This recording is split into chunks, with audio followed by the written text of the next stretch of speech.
Prissy Messen, la fédération a déjà signifié à la CAF et à la FIFA que Marc Bry n'est plus entraîneur. La tension reste vive autour du poste d'entraîneur des Lions indomptables.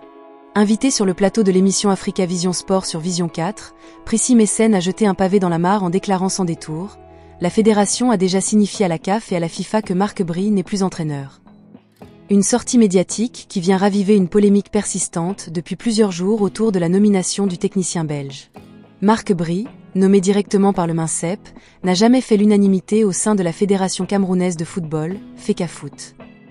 Cette déclaration de Prissy Messen, faite en direct à la télévision, marque un nouveau tournant décisif dans ce bras de fer institutionnel.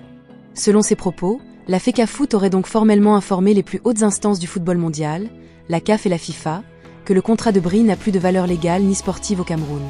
Une démarche qui, si elle est confirmée, mettrait définitivement fin à l'épisode Bry, ouvrant ainsi la voie à un nouveau sélectionneur à la tête des Lions indomptables.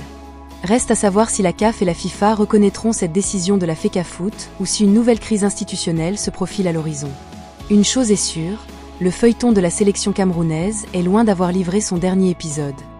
Lions indomptables, qui contrôle vraiment les vestiaires?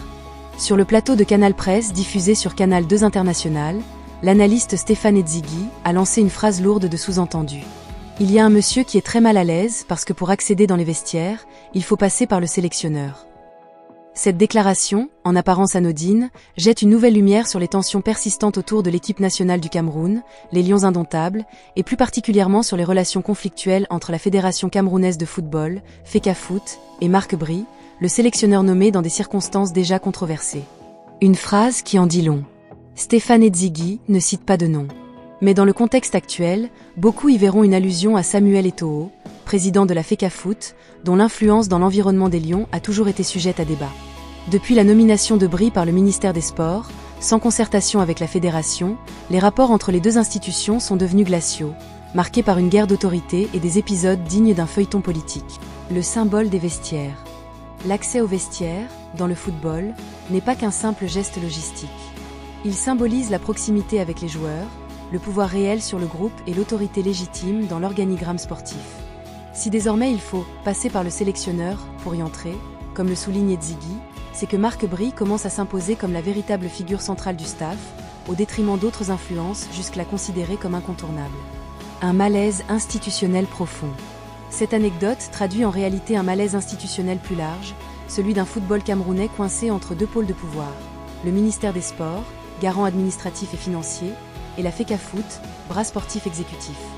Au milieu, les joueurs et le staff technique, souvent pris en otage dans une lutte d'ego et de légitimité. Et maintenant, la sortie d'Edzighi, loin d'être anodine, est peut-être le reflet d'un basculement.